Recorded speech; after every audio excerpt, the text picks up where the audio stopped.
해같이 빛나리. 당신의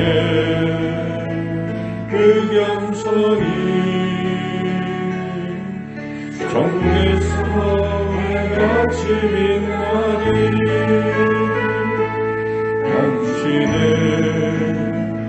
그 믿음이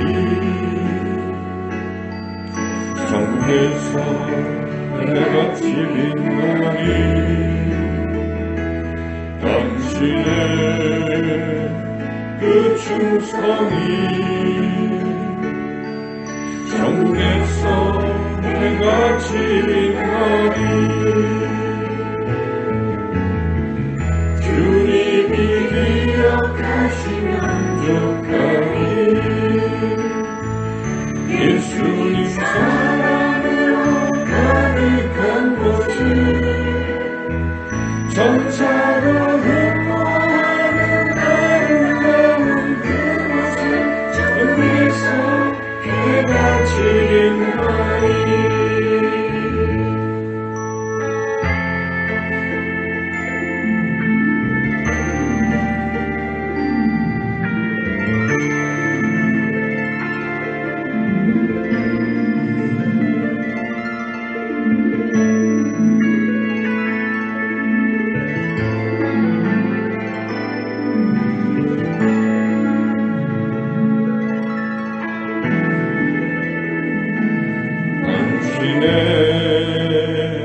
그 순종이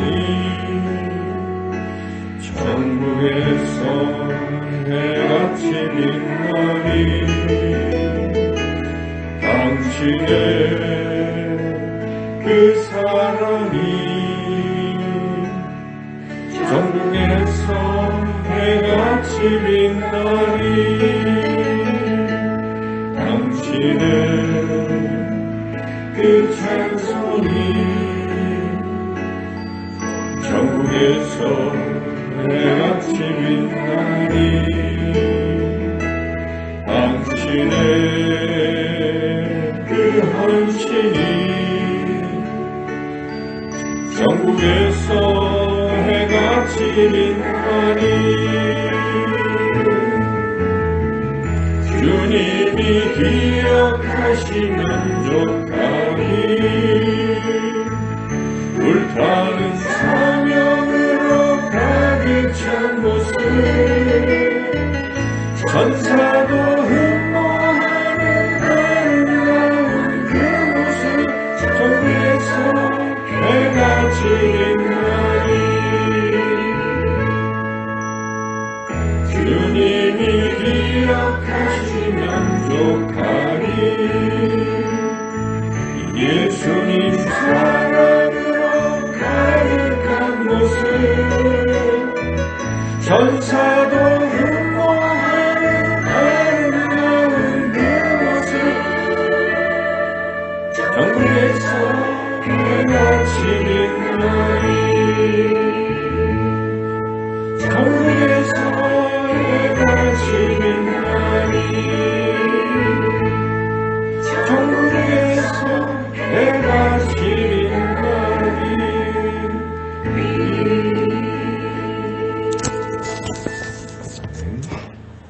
311장 찬양하겠습니다.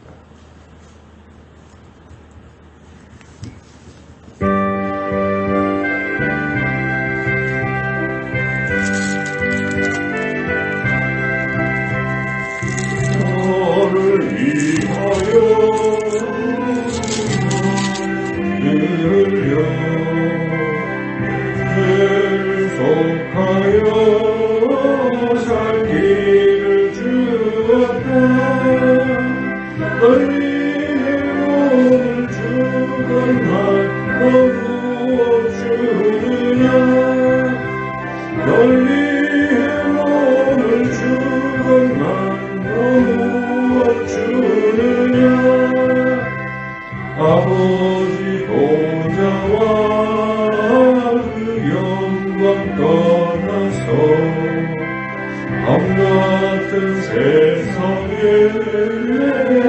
백성 구하려 내 몸을 희생했건만 너무엇 하느냐 내 몸을 희생했건만 너무엇 하느냐 죄중에 빠져서 영죽을 인생을 구하여 주려고 피를 흘렸다 내 죄를 대속했건만 너무엇 하느냐 내 죄를 대속했건만 너무엇 하느냐 한없는 용서와 참 사랑 가지고 세상에 내려와 어찌 주었다 이것이 귀중하건만 너무엇 주느냐 이것이 귀중하건만 너무엇 주느냐 참 좋으신 하나님 아버지 감사합니다. 오늘 이 새벽에도 저희들 주님 앞으로 불러주셔서 이 시간 하나님을 찬양하며 예배로 영광을 돌게 하시니 감사합니다. 사순절 기간을 지내면서 우리 주님께서 우리를 위해 십자가에 그 몸을 내어주신 그 귀한 사랑을 생각하며 살아갑니다. 주여 주님께서 우리를 위해 생명도 끼지 아니하셨는데 우리도 주님을 위해서 무엇인가 작은 것이라도 드리며 헌신하며 살아가는 그러한 삶이 되도록 성령께서 인도하여 주시옵소서. 오늘도 이 말씀을 듣습니다. 주여 깨닫게 해주시고 그 말씀이 그저 한 귀로 듣고 한 귀로 흘려보내지 마시게 하시고 우리 마음에 가슴에 머물러서 그 말씀으로 살아가는 우리 모두가 되게 하여 주시길 간절히 원하옵고 예수님의 이름으로 기도드리옵나이다. 아멘. 하나님께서 주시는 말씀 사사기 13장 1절부터 5절까지 말씀입니다.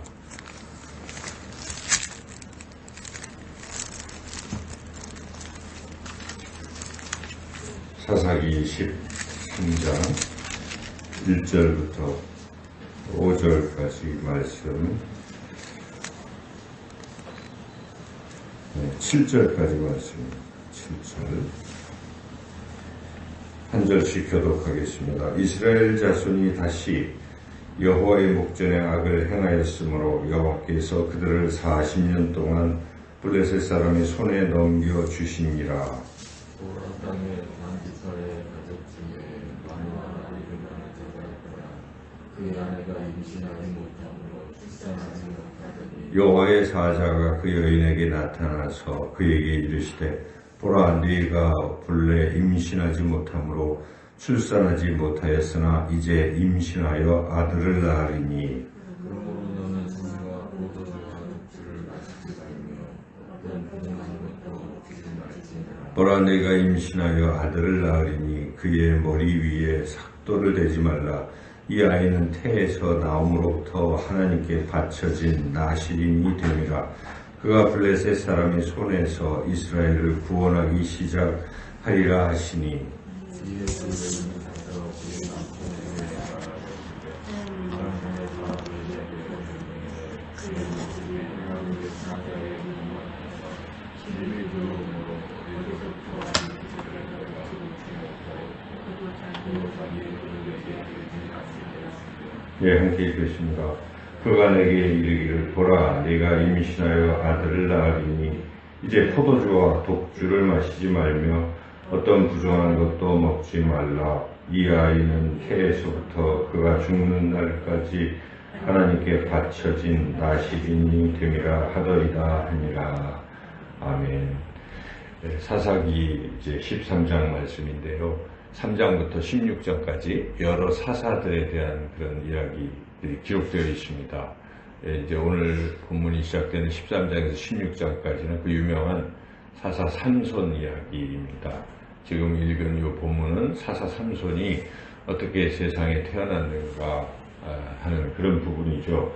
그래서 단지파에 속했던 마누아라는 사람이 있는데 그 부부가 오랫동안 자식이 없었습니다. 그런데 어느 날 하나님께서 그에게 사자를 보내서 말씀하시기를 네가 아들을 낳을 것이다 이렇게 말씀하시고 약속해 주시고 단 그 아들은 나에게 바쳐진 사람이 되어야 된다. 소위 나실인이 되어야 된다. 이런 말씀을 주셨습니다. 그래서 하나님께서 그렇게 삼손을 태어나게 하시고 그 삼손을 통해서 블레셋 사람들로부터 이스라엘을 구원하신 것이죠. 그래서 그 얘기가 16절까지 이어지고 있는데 오늘 본문을 통해서 우리 하나님이 과연 어떤 분이신가를 우리는 깨달을 수가 있습니다. 첫째로 하나님은 어떤 분이십니까? 하나님께서는 인간이 범죄하였을지라도 이미 인류의 구원을 미리 준비하고 계획하셨다 하는 것이죠. 하나님은 그런 분이시다 하는 것입니다. 오늘 이 본문에 등장하는 삼손을 주실 때 이 시점을 잘 생각해 보면 이때는 블레셋으로부터 40년 동안 압제를 받고 있었고 그런 상태에서도 이스라엘이 하나님께 부르짖어 기도조차 하지 않는 그런 영적 암흑 상태에 있었다 하는 것입니다. 앞서서 여러 사사들의 이야기를 보면 그래도 고난을 당하면 이스라엘 사람들이 뭐합니까? 고통 중에 하나님께 부르짖어 기도했다. 이런 표현이 다 있어요. 그래서 그나마 잘못했을 때 잘못했다고 회개하고 돌이키고 또 진정한 회개도 하고 이러면서 하나님이 다시 사사를 보내시고 그리고 또 잘 평화롭게 살다가 또 타락하고 이런 악순환의 연속이었는데 이번에 이 마지막 경우에는 기도조차 하지 않고 있는 40년 동안 기도조차 하지 않고 있는 그런 이스라엘의 아주 더 심하게 타락된 그런 모습을 우리가 보게 됩니다. 그래서 13장 1절에 그들이 악을 행해서 블레셋 사람의 손에 넘겨주었는데 별 얘기 없이 바로 하나님께서 사사 삼손을 보내주신다는 이 장면 아니겠습니까? 그렇습니다. 하나님은 비록 사람이 죄를 짓고 그럴지라도 인류를 사랑하시기 때문에 구원하시려고 계획을 세우셨다는 것입니다. 그래서 우리는 창세기 읽을 때부터 그런 부분에서 하나님 정말 좋으신 하나님이신 걸 깨닫지 않습니까?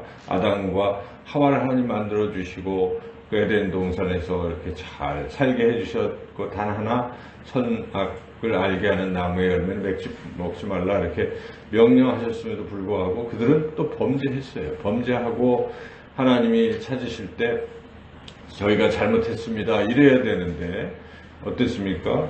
범죄한 후에도 그냥 숨기만 하고 자신들의 치부를 이렇게 무화과 나무로 가리는 그런 일만 하고 있었어요. 숨었어요. 계속 치부를 감추고 하나님 앞에 죄를 고백하지 않았습니까? 그럼에도 불구하고 하나님이 어떻게 하셨습니까? 그들을 위해 가죽옷을 미리 준비하시고 그것으로 덮어주셨다는 것입니다. 그들의 허물을 죄를 하나님이 은혜로 덮어주신 것입니다. 그래서 우리가 그 유명한 창세기 3장 15절에 하나님께서 여자의 후손으로 이렇게 보내주시겠다. 바로 여자의 후손이 누구를 가리킵니까? 예수 그리스도를 가리키는 것이죠. 이미 창세기 3장 15절부터 하나님께서는 인류를 구원하시기 위해서 계획을 세우셨다는 것입니다. 그래서 우리가 하나님을 사랑한 것도 아니고 우리가 하나님을 사랑하지 않았을 때 하나님이 우리를 사랑하셔서 독생자 예수 그리스도를 이 땅에 보내주시기로 계획하셨고 그분을 통해서 우리를 구원하시려 하셨던 것이고 그렇게 하셨습니다. 그것이 은혜라고 하는 것입니다. 우리의 행위로 우리는 구원받는 것이 아니라 오직 하나님의 은혜로 구원받게 된다. 이것을 다시 한번 오늘 이 사건을 통해서 깨닫게 되면서 정말 우리는 하나님의 그 크신 사랑과 은혜 앞에 감격해야 될 것입니다. 이 사순절 기간은 그야말로 하나님께서 우리에게 은혜 베푸신 것을 깊이 생각하는 그러한 때입니다. 하나님께서 우리를 위해서 가장 사랑하는 독생자 예수 그리스도를 이 땅에 보내주셨다는 이 놀라운 사실을 우리가 깊이 묵상하며 그 하나님의 사랑 속에서 하나님의 은혜에 더욱더 감사하며 살아가야 될 줄로 믿습니다. 두 번째는 하나님은 어떤 분이십니까? 하나님께서는 구원하시기 위해서 이스라엘을 구원하시기 위해서 특정한 사람을 택하시고 그를 구별하셨다 하는 것이죠. 그리고 그에게 하나님을 도구가 돼서 이스라엘을 구원하는 일을 맡기셨다는 것입니다. 바로 삼손 아니겠습니까?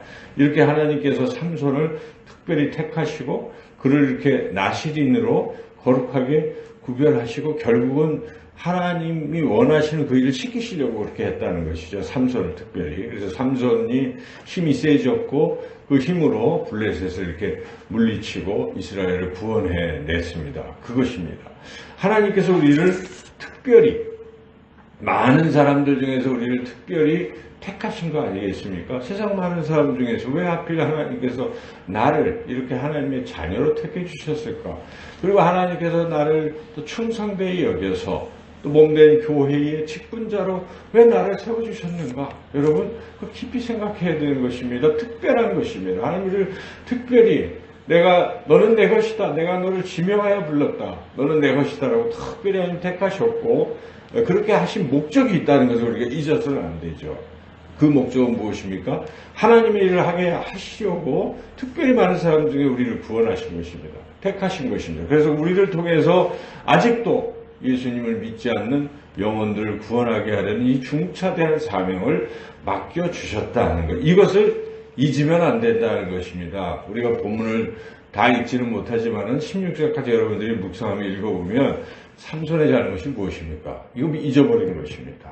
자기가 특별하다는 걸 잊어버렸어요. 나실이라는 걸 잊어버렸어요. 자기를 통해서 하나님이 이 이스라엘을 구원하시려는 이 계획을 잊어버렸기 때문에 그가 들릴라의 그 여인의 꾀임에 빠졌을 때 내가 그러면 안 되지 하고 하나님의 사명을 생각했어야 되는데 그는 하나님의 사명을 망각해서 그냥 여인과 쾌락을 즐기다가 자기 이 힘의 근원이 머리에 서 있는 걸 막 얘기를 해가지고 그 사명을 깨달은 사람은 그 얘기를 안 할 텐데 얘기를 해서 머리털 다 잘리고 어떻게 됐습니까? 나중에 끌려가서 맷돌을 가리고 눈을 뽑히고 고생하다가 다 죽을 때 마지막 한번 힘써서 그 다곤 신전을 무너뜨리고 블레셋 사람들을 많이 한꺼번에 죽이는 마지막 일을 하고 자기도 죽기는 했지만은 그러나 그 삼손의 그런 유혹에 빠진 이야기를 우리가 너무나 잘 알고 있습니다.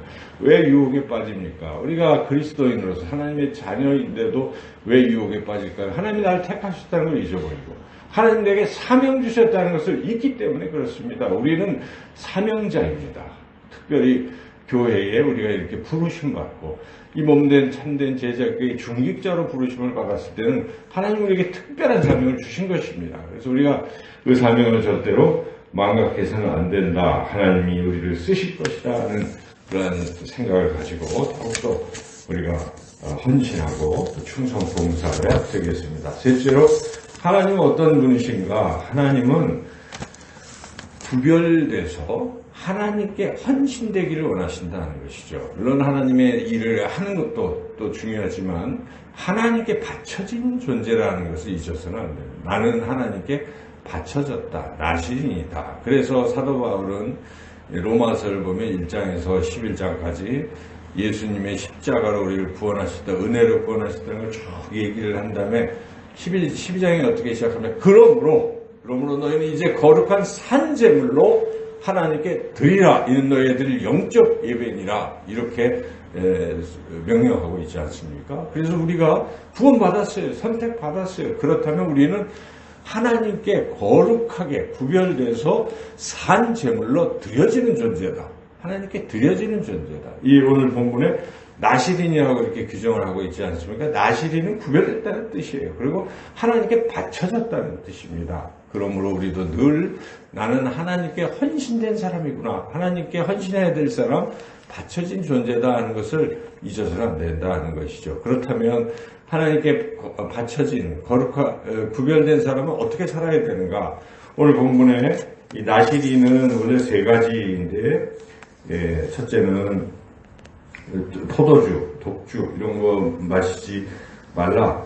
또 둘째는 여기 머리 이 삭도를 내지 마라. 이 머리털을 깎지 말라. 두 가지인데 이제 원래 민수기에 보면 나시린의 규정에서 한 가지 더 추가되어 있습니다. 시체를 만지지 말라. 그러니까 죽은 시체를 그거는 부정한 것이기 때문에 이제 세 가지인데 두 가지가 이렇게 나와 있는데 두 가지 나온 본문만 가지고 생각해 본다면 첫째로 머리털을 깎지 말라는 건 무슨 뜻이겠습니까? 이것은 머리는 인체의 가장 중요한 것이고 이 머리가 그 사람 자체를 나타낸다고 볼 수가 있어요. 그래서 머리를 네 마음대로 하지 말라는 것입니다. 우리 머리 안 깎으면 답답하잖아요. 근데 그것도 하지 말라고 하시는 것은 그것은 하나님의 다스림을 받아야 된다 하는 것입니다. 주권을 하나님께 드리는 그런 헌신이라는 것이죠. 그래서 머리에서 우리가 생각 많이 하고 우리 주장을 할 때 뭘 머리로 하는 거예요. 사실 그렇죠. 내 생각, 내 뜻,